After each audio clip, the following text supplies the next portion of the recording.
از دوران معلمی تا خاطره، چون تا خاطره دارم که دوستش خیلی شیرینه. سال 1442 مره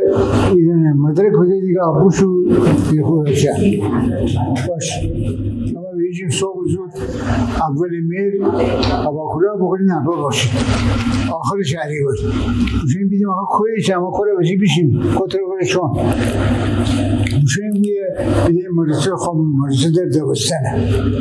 آقای باشیم آقا مدرسه در دبستانه چی وزی بکنیم ما کلید نرمیم بگوده بوشی قابخانه که خدا اوی نیسته اون کلید داره شما رفتی شما بیا بشون مدرسه باش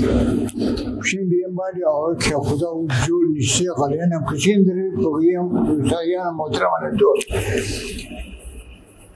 بشیم جلو سلام علیکم خود مویا من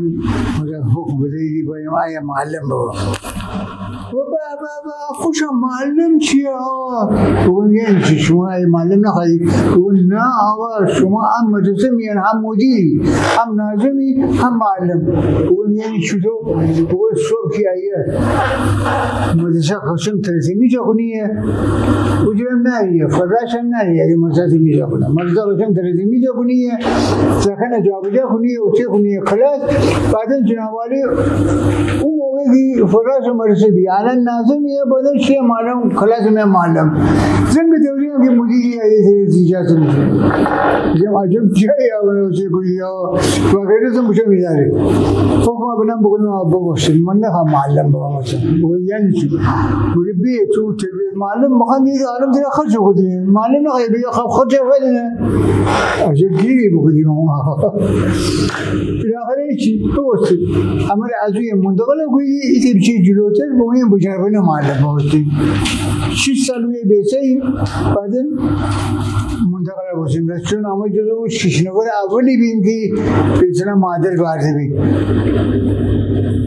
روسایی بجربه مدرسه مختلف بود من می کار فرنگ مردم از روسایی بجربه شروع بودم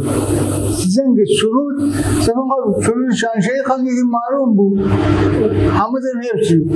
بودم آقا شما بیشی شوی که رمای کاغذ بسنی دویتی های محلی که شما میان خانیدی بینیمشید بابا کلاس نیم بخوانی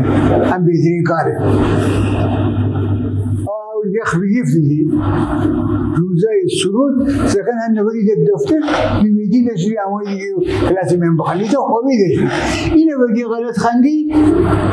نفر 20 نفر که ایشه بگه بودی آقا تو نیه مثلا جور دیگره اون قسمت من یادش باشتیم بخونیم